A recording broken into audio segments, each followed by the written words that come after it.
I always look at the word no is maybe not now, not that way. Rejection is redirection. If we get rejected, maybe it's just not for us in that way. You land the Rolling Stones as one of your first clients. How does that happen? Creating relationships. 100% of the time, it's always creating relationships. You are the first woman in North America to own a private investigation company. Apparently. With no background in private investigation. Zero. I don't like to sort of be put in a box or put into any kind of stereotypical, you can't do it because you're a girl. Don't let people tell you no. If it's something you strongly feel in your body and you believe, I would say keep following your dreams. We are successful not despite our struggle, but because of it. What is your greatest struggle that is part of your story?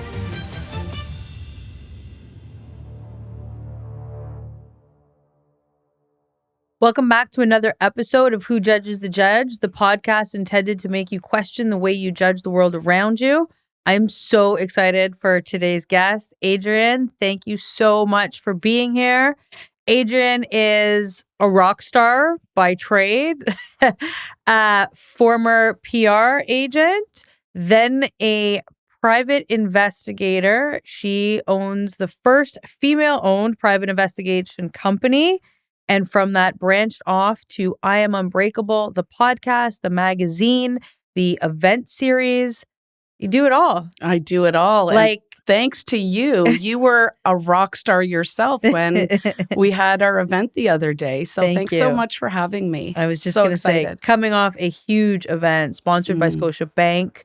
Thank you for having me on the panel. It was really an incredible experience and such a success. Thank you. Well, I'll kind of go into this knee deep. When you have people like yourself, your story and what that sort of resonates for me, aside from fearlessness, resilience, bold, courage, all of that, it's like we need a platform and we need more women like you to speak out, right? So I absolutely adore you. I love your story and other women and what they have gone through and then continue to move forward. Love those stories. Me too. And I love hearing other people. And it was so interesting when we were on that panel and Jen Harper said to the three of us, Dr. Robin sitting beside me, it's amazing that we have three very successful women, all of whom who have overcome addiction issues, since the rate of successfully beating significant substance abuse is only 0.5%. Is that what it is? Apparently. So she had said that during the panel, and I didn't realize it was such a low number of a success rate to be, to overcome addiction, to be that successful. When she said it, to have such an incredible panel, all together. I know. All of whom shared that same common thread that we didn't know before we hit the stage we had in common. It was really amazing. Yes, and I applaud the three of you. And, it was so hard to put these panels together because every single individual held, I know their full story. So when I put the three of you as the starting panel to have you out as it was, to me, it was just a match made in heaven because all of your stories really do show the grit, the grind. I don't know if Jen got into about her brother and the scholarship. I think we got into it a little bit. She did, but not, she didn't focus on that. So he sadly took his own life. And that's how she sort of started her healing and started also the scholarship for Cheekbone Beauty for Indigenous students. And that's something we really wanted to stand behind because for me, it's like when passion meets purpose, that to me is like the golden life of happiness. Everybody's like, well, I want to be happy. Well, what are you passionate about? I'm going to say 95% of people don't really know. Agreed. And people don't think about that. They get caught up in the doing instead of the purpose for doing. And it was interesting when Jen talked about that. I don't know if you know, I also have a scholarship program at 2 law schools called Against All Odds. Okay. Oh, we are going to. When I was in I think it was in 2020 that I started the scholarship program first at, my old alma mater, which is Osgoode Hall Law School. And then I expanded to Windsor Law School. And for me, it was very important to give back financially and to create the scholarship program. It's available to any student who has overcome serious personal adversity and made it into law school, regardless of their grades.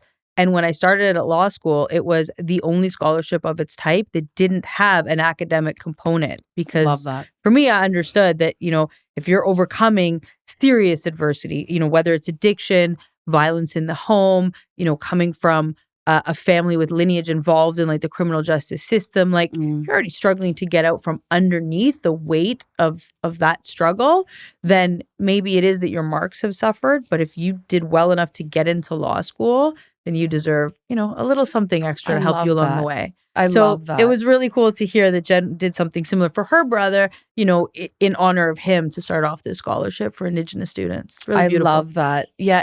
And I actually, now that you're saying that, I think I did know, because is that where you raise funds for sleeping outside as well? No, I did that's that something separate. Yeah. Okay, see, can't keep up with the rock star, just saying. I did that for Covenant House. Oh, is that what it was? Yeah, where I stayed, one night when I was ran away from my group home at 14 years old, I spent the night at Covenant House and promised that I would give back to that organization when I could, and maintained my promise. Love that. And one of the many things I love about you is the fact that you're a person of service and you give back. So many people forget where they came from, and it just drives me batshit crazy, because it's like people will always say, maybe they'll look at you or they'll say, oh, things come easy to you. It's like, I worked for every bloody thing that I have. Yes. I didn't inherit money. No, I didn't marry rich, although everybody says marry rich. That'll be maybe in my next lifetime or something. But, I've worked for everything in my life. No, I nothing. Get it. I know. So I've worked for everything in my life. So don't look at me and judge me and say, it's probably her husband. Must be nice. Must be nice. Must be nice. Oh, you're so lucky. I'm like, luck had shit to do with it. I can't even win like a scratch ticket, right? I'm going to have to be one of those people, like most of us, that are going to have to work for the rest of their life. And I love what I do. So to me, it's a thing of passion. Now, your motto is, the struggle is the story. Struggle is part of the story. The struggle is part of the story. Somewhere tatted. We're still going to get into the tat conversation. We most certainly are. But yeah. What is your greatest struggle that is part of your story? Because one of the running themes through this podcast has been, we are successful not despite our struggle, but because of it. And that is a really important component, because I know that my struggles as a youth, with street life and addiction, are what helped make me so successful as a lawyer. It's what helped me to connect with my clients the way I do, because I truly do understand that struggle in some way. It may not be the exact same way, but there is that common ground that has allowed me to develop the connections that have allowed me to be so successful. And so I've asked, all of my guests, what struggle is it that has made you the success story you are today? Well, first of all, wow, how many hours do we have? Lots of struggles, like everybody, right? I'd say the top one would probably be, being the child of immigrant parents who, went through the Hungarian Revolution. There was obviously traumas there and whatnot. Going to school, not speaking a word of English, always having to be resilient from a very, very young age. And How old were you when you came here?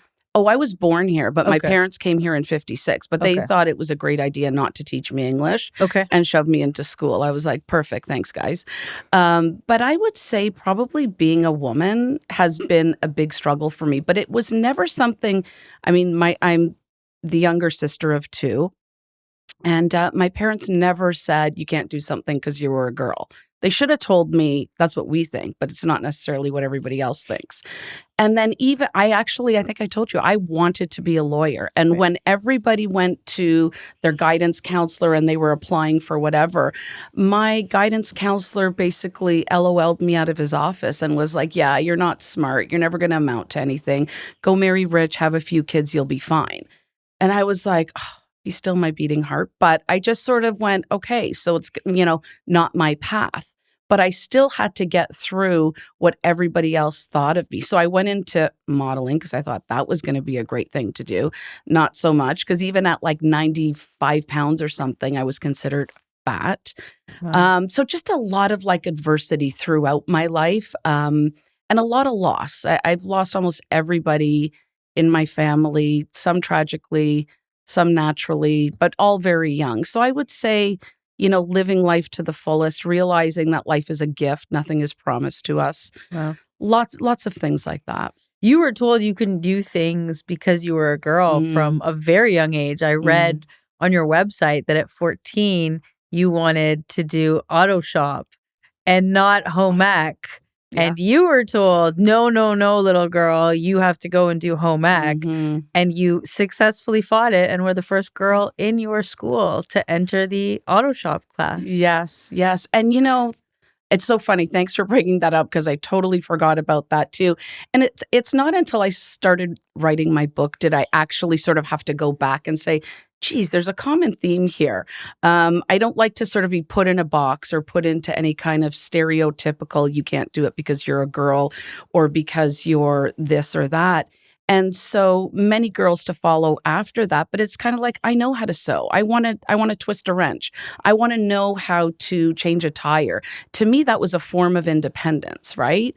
But they were like, absolutely not. So I think it was like 2 or 3 weeks. I bugged my principal until finally he's like, fine, you can't do that because you're a girl. And I was like, what do you mean? Don't girls like drive cars? And he was like, just go take the damn class. Right. So I think you learn perseverance and I think you learn how to sort of find your place in the world if you find your voice. And it's the tenacity of not giving up. And I think, that needs to be a recurring theme for people generally. So many people hear no and they say, okay, and they back down. I would hear no. And my first question is, well, why? Yes. I wonder you why. Were curious, yes. Right? Why are you telling me no? And I mean, from the time I was little, I always had, significant disdain for authority and always challenged it because I didn't like the notion that I can't do something because someone says I can't do something. Tell me why I can't do something. And if the why makes sense, then I'll concede it. But if the why doesn't sit well with me, I'm going to keep pushing till I get what I want. I love that. And that's probably why you are as successful as you are. And I always look at the word no is maybe not now, not that way, not today. I always also say, rejection is redirection. If we get rejected, maybe it's just not for us in that way. Right. But to your point, if you want something and you have sort of an internal moral compass about your confidence saying, I can do this. I know I can do this. And I think it was the gal that created Canva. She was told no 100 and something times until she wasn't. And now she's like a multi-million or billionaire. And so if you really believe in yourself, I feel like you just have to go for it. It doesn't mean not to switch like your business model. You might have to zig when you thought you were going to zag. Fair enough, right? But don't let people tell you no if that's something you strongly like feel in your body and you believe. I would say keep following your dreams. Agreed. And so you leave high school. Completely deterred from being a lawyer because some shithead of a guidance counselor told you you're not smart enough. Yeah. And you go into the world of PR. I do. What does that look like? Oh, it was awesome. How did you get into that? I sort of fell into it. Like I said, I started modeling and I was like, I went to this funny story. I went to the zoo and we were shooting something and 2 guys were just like laughing. And I'm just like, okay, I'm already uncomfortable. I'm in a half short, whatever. And they're like, the gorillas do a better job than you. And I was like, yeah, probably. Packed up and I never went back. But the agency then hired me on. Okay. Because I guess had the backbone to say, fuck you, excuse my French. And I walked. And so I always was very interested in film, but the back end of it. So production, everything like that. And then I just ended up starting my own agency. I was just like, you know what? I can so do this better than what you guys are doing. And one of our first clients were actually the Rolling Stones, which was oh my God. Like crazy. How do you go from 0 to 100 in like a finger snap? Now, I know that there's probably a lot of work that goes, into that as the groundwork, but how do you land as this? You're young, you're in your early 20s. You land the Rolling Stones as one of your first clients. How does that happen? Creating relationships. 100% of the time, it's always creating relationships. I talk a lot about showing up and showing up authentically, showing up vulnerably if you have to. But I feel like people want to do networking or they want to have contracts or whatever the case may be. And it was the weirdest thing how I got the gig. Somebody had asked me, so when the Stones come, they land on Canadian soil, but they need to live somewhere. So this gal that had rented out the houses for the Stones for every single world tour hired me. She's like, can you go meet them on the tarmac and do this and do that? And then, by the way, do you remember the Palais Royale? Yeah, of course. They did a private thing there as well. Off of Lakeshore. Yeah. Yeah. Yeah. So I was so intrigued and I loved it. I did Canadian Idol for 6 years. I did 2 world tours with the Stones, U2, all that fun stuff. But again, I think it was just showing up when you needed to show up. When you screwed up, owning it. I always say own your shift or shit, whatever way you want to say it. Yep. And yeah, I don't think it was luck. I got to say it was just being authentic. Okay. And networking. Networking. Like for people who are watching this and whatever industry they're in, everybody wants the big fish. Everybody wants to land the big fish. And so, for you, it was just making friends with the right people. I would say that, but it's also, you never know. So one of the big mistakes that I always talk about that I made becoming a PI, I know we're going into that in a second, but so I was really not welcomed because I was the first female in North America to own a private investigation agency. I always thought you had to network with the same industry people or like industry people. Right. That is so wrong. I so screwed that one up for like 5 or 6 years. And I really felt alone. There was no place of belonging and I really did it alone. And that was a really big mistake. So you're right. Anybody who's watching, you don't need to do it alone. A lot of people think networking is, going and handing out your business cards and having a drink or a coffee with somebody and then expecting a big contract. That doesn't happen. Right. Like we talk about Chris, with Chris and I, we created a relationship where I had her do some stuff for the magazine, for the podcast and whatnot. And then it was just a natural progression of trust on her end and trust on my end. So I think that people have this misconception. Would you agree with that regarding networking or creating the relationships? Absolutely. So, when I hit law school, I was not wanting to make friends. That was not the goal. Even though, the biggest advice we had from professors and people that were trying to assist us was, network. You should get to know the people. Your future colleagues are the ones sitting beside you in class, which is very true. And I sometimes say that if I had to redo law school, that would be the component I would focus more on. I did not. I entered law school battling addiction, battling street life, needing to in my first semester, turn my entire life around. So that was my focus. And for the next 2.5 years, I didn't want anyone to know what I had just been dealing with. So I didn't want anyone to really get to know me. I didn't want to be a fraud and pretend like I didn't have this history, but I also didn't want anyone to know that history. So I really didn't network. But I stayed, more or less friends with the criminals that I had been associating with for 10 years. And I knew how to, rub shoulders and hang out with individuals that eventually I would either be representing or people who were tangentially connected to that agency that I thought eventually would, be able to refer work to me. And so I didn't network, within the legal community. I didn't go to the big networking events. The few that I went to, I just found small talk so uncomfortable. I still am not good with small talk. I don't want to ask someone what they think about the weather or bullshit. It just feels like a waste of time. I'll sit down with anyone in any industry and talk about business and talk about, social media and talk about things that actually matter and real issues because I love human connection and I love hearing people's stories. So, you put me in an Uber anywhere in the world and I'm asking the Uber driver where they're from and what they're doing and, what life is like because I'm genuinely interested in, all things human related, but I don't want to have some bullshit talk about what you're going to do this summer as though I care. And I don't need you to ask me about my Christmas trips like you care about where I'm going on vacation. Exactly. I just have such a hard time with that. It's but an I think important you're part, smart. but I don't like it. I know, but I think you're smart the way you did that. Because like you said, you still had that connection that those people may refer you or become your clients. Yeah. Right? And those are people that I genuinely liked. And that you cared for. Yeah. Exactly. Yeah. So I don't think it would, I don't know. I look at it as an outsider, not as a mistake, maybe as a strategic, business decision. But like you said, maybe you would have done more of it. I just think people need to think of, you talk a lot about human connection, and that's what it is for me to connect with people. It's not like connection versus transaction. Don't think of the transaction, because Right. as soon as you think of that, then it's going to fail.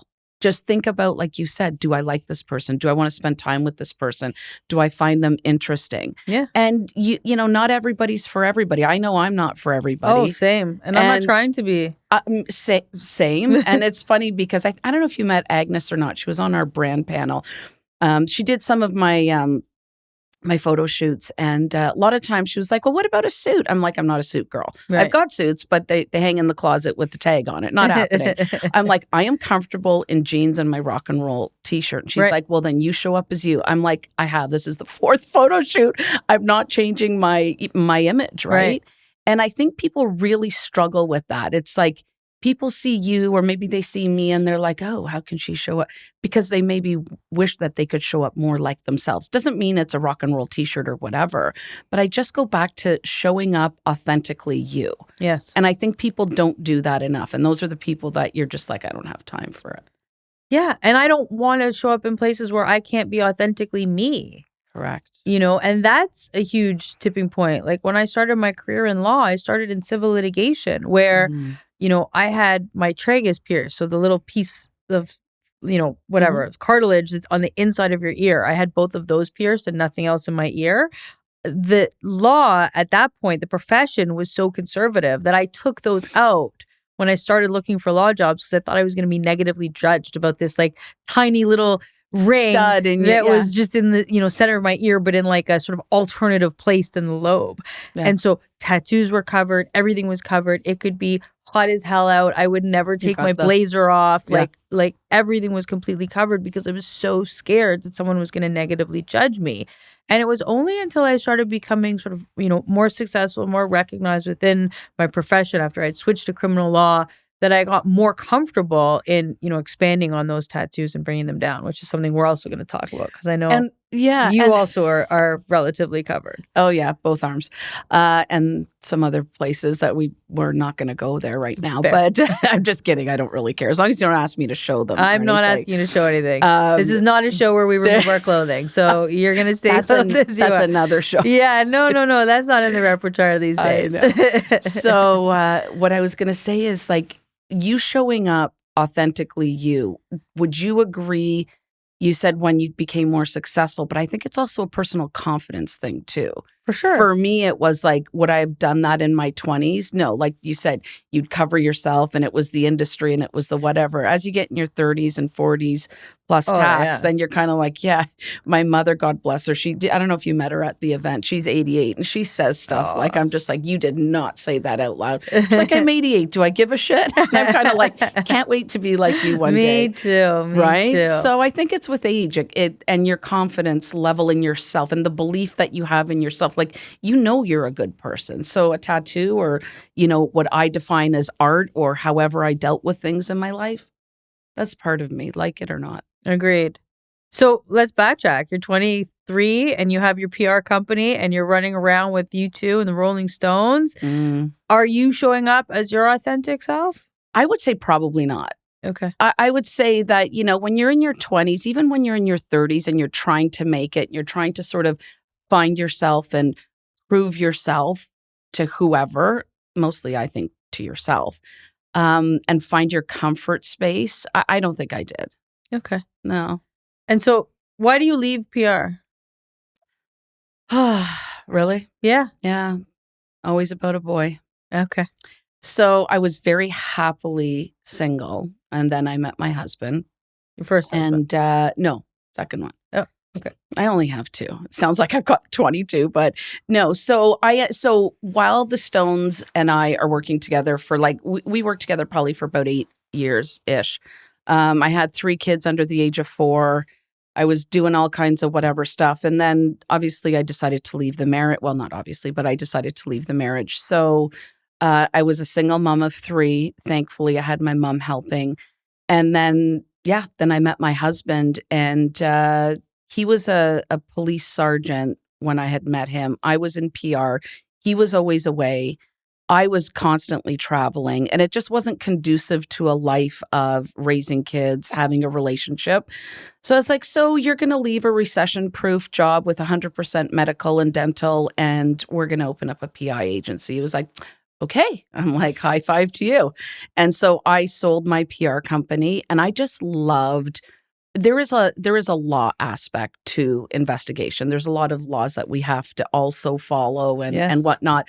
So maybe that was sort of my way of doing what I loved and knew I was passionate about. But I think the bigger thing was I loved helping other people. Like we were sort of like how it is for you, their 911 call. A lot of times I'm like, shouldn't you be calling the police or a lawyer? But sometimes they've gone down that road, right? So I just loved doing that. And so got into that. And we still have the agency. It's been just over 20 years. I was going to say, how old were you when you opened up your private investigation? 29 and a half. Wow. I'm always 29 and a half. Of No, course you are. I don't know. How old were we? 30s. Okay. So early 30s. So you had your PR company for about 10 years-ish. And then sell your PR company and open up a private investigation company with no background in private investigation. Zero. Okay. But a husband who is a police officer. Yeah, but you know what? The day we opened up our doors, so I should just sort of backtrack. So it's PI as well as security. So a lot of the time we got executive protection for the Stones. And funny story about Bono. He used to like to jump on his bike and take off and tell nobody. Well, they were flying to Japan, right? And all of a sudden he's gone. And they're like, Adrienne, where did he go? I'm like, I haven't a clue. Thank God one of the guys that we had hired followed him to this little Irish pub where, he had a few drinks, needless to say. And it was like they were late, but they ended up making it. But so the security aspect of it was huge. Okay. And then also doing events. So I did a bunch of things with Molson Indy, the G8, the G20. We did all the security for that. Lots of fashion and movie stuff. Prior to SARS, we used to remember how busy it was with all the filming before everybody went to Vancouver? Yes. So I was always in that space. Okay. So I figured security came naturally. Naturally, absolutely. Like we looked after, a lot of the dignitaries and celebrities that would come into TO. But what was the craziest request you ever got? For what? For anything, a celebrity or a dignitary. And you don't have to name who it is because I appreciate confidentiality. But what was like the craziest request that a client asked you for where you were just like, what the fuck is this about? Yeah. So some of it I can talk about. Some of it respectfully I won't, even though I don't have What's the NDA. craziest that you can talk about? So for I've got two kind of funny stories I love sharing, but I would say, can you plan Mick's birthday within like 6 hours? It was his 60th birthday. And I'm like, absolutely. No problem. Seriously, no problem. Mick Jagger's birthday. I can barely plan my 4-year-old's birthday party, but it ended up being fantastic. So what did you do for it? So we did. It was actually they stay over at Bayview and 401 in the mansions there. So we had a shit ton of people, food, music, just all the things that celebrities would love, and then some stuff we won't talk about. Got it. Okay, there you go. Okay, and then so for PI, I would say. When somebody had called us and said, Adrienne, I think my wife's cheating on me, or fiance at the time is cheating on me. I said, I'm sorry, and we start to come up with a plan. He's like, well, he goes, but I'm getting married Saturday. And I'm like, but it's Thursday. And he's like, right. So you've got 48 hours and whatever. So to find out if the partner's cheating. Yeah. And we needed video. Anyways, the good part is she had a Jeep. So butt ass naked in the Jeep. We got all the video. And she was cheating. She was cheating with his best man. So he's like, Adrienne, can I hire 10 of your executive guys? I'm like, sure. Why? And they both came from very predominant families. That's all I'm going to say. And there was probably about 600 and something people at the wedding. We go there and I'm like, what are you going to do? Because I'm kind of freaking out. And they're like, nothing. Like, don't worry. It's not. I actually trusted this client. You have to have a certain amount of trust for your client. Doesn't he do the toast? He ends up marrying her, does the toast and said, and, I have a special surprise for my wife. And, it's a beautiful video and everybody has a copy of it. He taped a USB under their chair of that whole ass in the air, legs. Yeah. And so both families started fighting. We kind of whisked him out and then we were gone. Yeah. Yeah. I was just like, why would you do that? Why would you not tell me? He's like, because that's the reaction I would have got. I'm like, so Okay. there's that. Well, that's fun. It was, yeah, I was not there, but I guess it was fun. Okay. Wow, that's a lot. That's a lot. That's a lot. And that's just one thing. Like I'm we sure. do hundreds of these like you guys do yearly. So it's all good. Yeah. I mean, I don't do a lot of work on the domestic side. For me, it's been, homicide, a lot of drug trafficking cases now.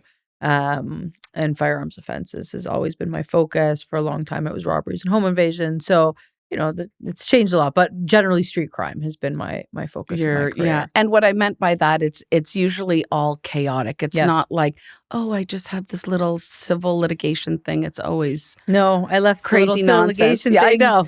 To do the more exciting stuff, right? And to have these crazy situations that we absolutely have to navigate through. But I find it so incredibly interesting. And that's sort of how I fell into I Am Unbreakable, is I would meet these incredible people, a lot of really, really incredible women. And they would be women that will talk to 50,000 or 250,000 people on stage, but their personal lives were a mess. And then after we sorted all that out, they're like, well, where do I go now? Can we be best friends? Can we go for dinner? I'm like, I would love to, but I don't have like the space or the whatever. So then I became a certified life coach through Tony Robbins. He was actually one of my mentors. And so super cool. Felt like I could serve my clients a lot better. But again, I was able to serve one client at a time, right? Which is where I thought, you know what? I think magazine, podcast, events, and then of course COVID hit. And then everybody and their uncle and their dog and their cat started a podcast. And oddly, we were deemed essential. And you would think, well, no nonsense is going on during COVID. You and I both know bullshit. There was so much of it. Yes. And so once that all kind of got settled, then we went into the I Am Unbreakable and never really looked back. And so you still have the PI company running in the background. And I think we've already made it clear, but we should. You are the first woman in North America to own a private investigation company. Apparently. I didn't even know that. Very cool. Thank you. Well, same with what you do. But I don't think you go into things, I don't anyway. Same with the auto. I don't go into it just to be like, I don't know if you get the question, are you a feminist? And I'm like, if you're asking, if I burn my bra, I'm like, no, the girls need that. What do you like? Really, what are you asking? And then once you get into it, and it's a lot of guys that asked it. And I like the question because it opens up for conversation, right? I get the opposite. What's it like being a woman in such a male-dominated profession? And my graduating class at Osgood was 52% female. Ooh. So I don't know. Are we really? Is it a male-dominated profession? I have personally never experienced any sort of bias within my profession. I have always had, male bosses when I worked for people. So my first law firm, there was 3 male partners and 2 male associates who all treated me with the greatest respect, super kind.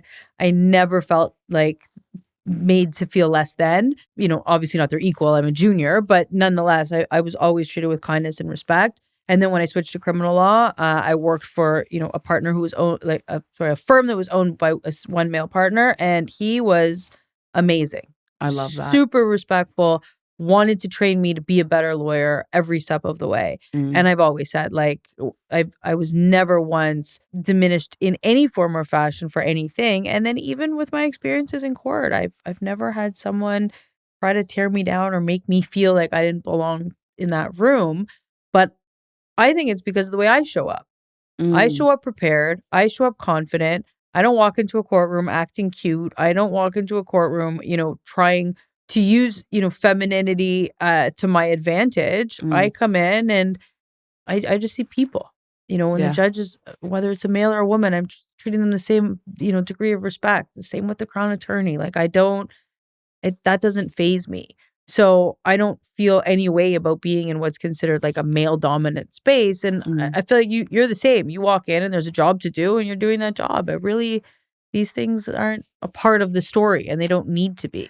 You're 100% right. And I love the fact that you say you show up prepared. You don't look at, who's in the room. Yeah. I've never used being a female to my advantage. And I think that is a big difference where people will say, well, because you're a girl or because of this. No, like to me, I always say, regardless of gender, that's a big thing that I always talk about, that I don't care what gender anybody is or how people identify. Show up as a good human, period. There's nothing else like after that. Just show up as a good person. Unfortunately, I did get a lot of pushback about being a female. And as I said, it wasn't until later, until I got into the PI side of things, that was really the only industry that, I did get a lot of pushback. And the funny thing is that depending on who you spoke to, they're like, well, how do you get into a male dominated industry? And I'm like, it wasn't a choice. It was just, I did what I love and loved what I did. Yeah. So why can't I go into auto, or why can't I go into being a PI? So I think it's just like you said, you sound like you're just somebody that shows up very authentically. And I think if more people do that, they'll have less issues. Agreed. And they won't consider a space to be female or male dominated. It's just a space.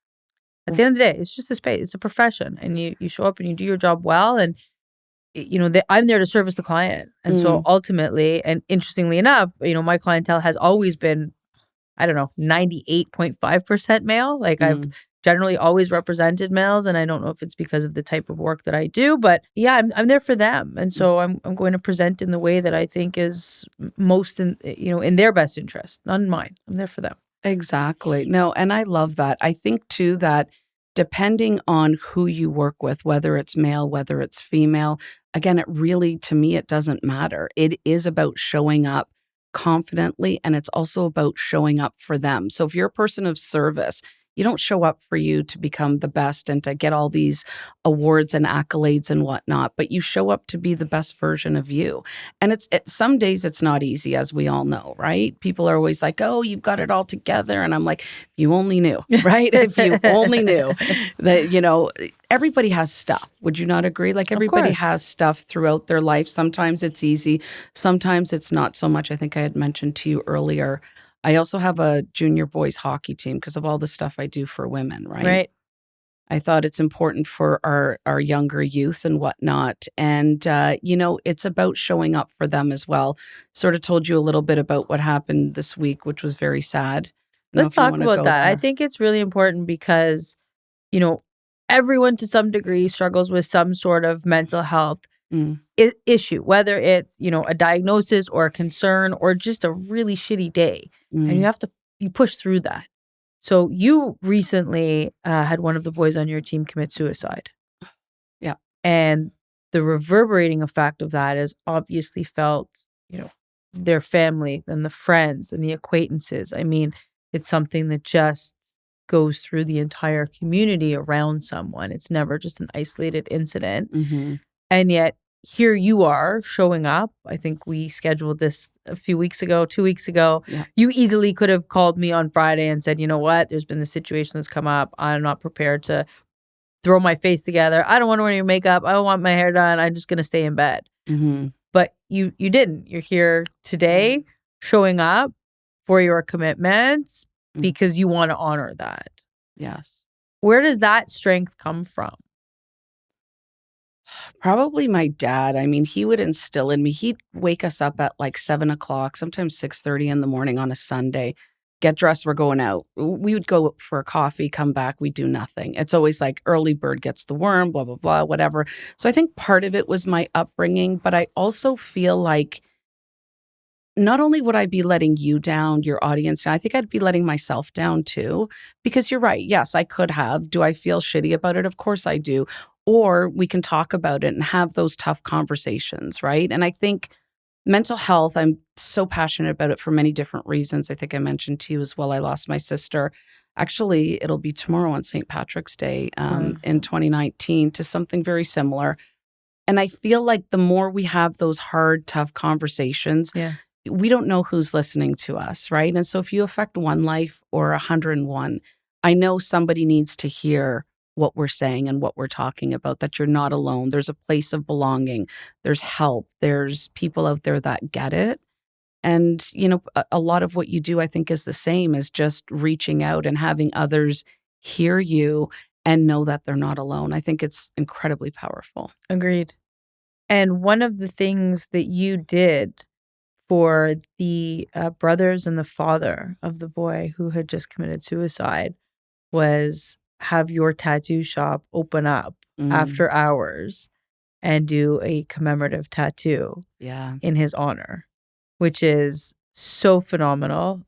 We have talked before, and I've said it many a times. I have an entire sleeve of my arm dedicated to honor my mother, who died. It will be 5 years ago in April.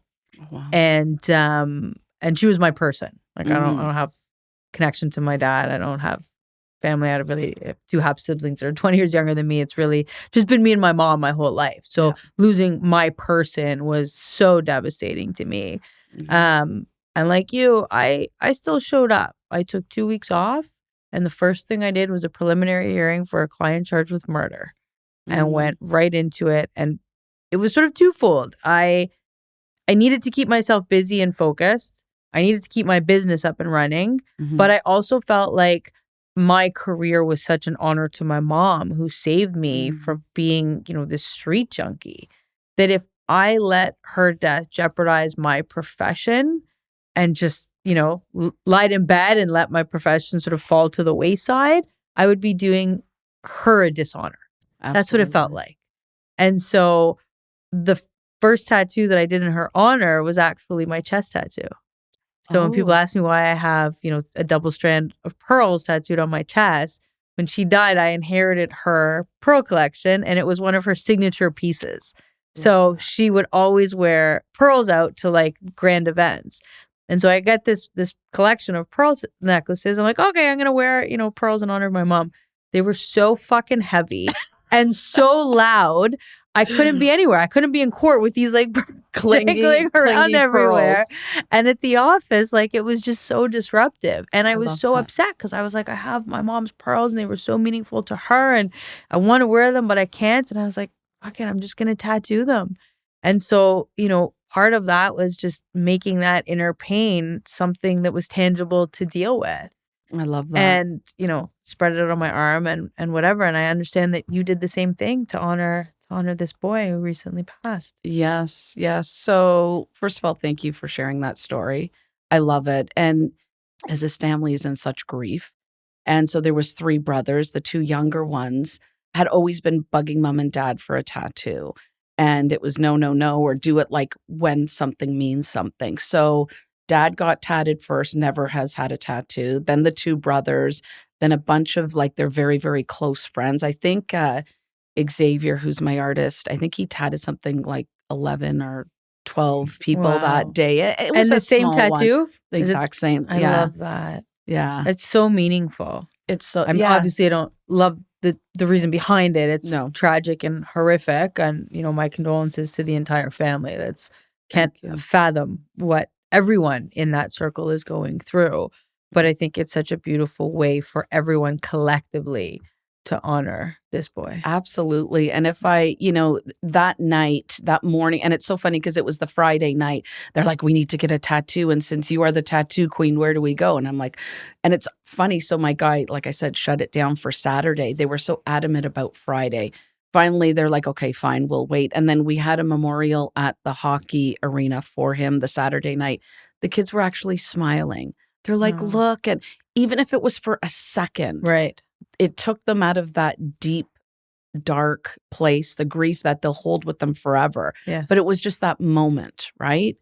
And they'll be able to look at it and know that they share that same marking with 10 other people who have experienced the same grief.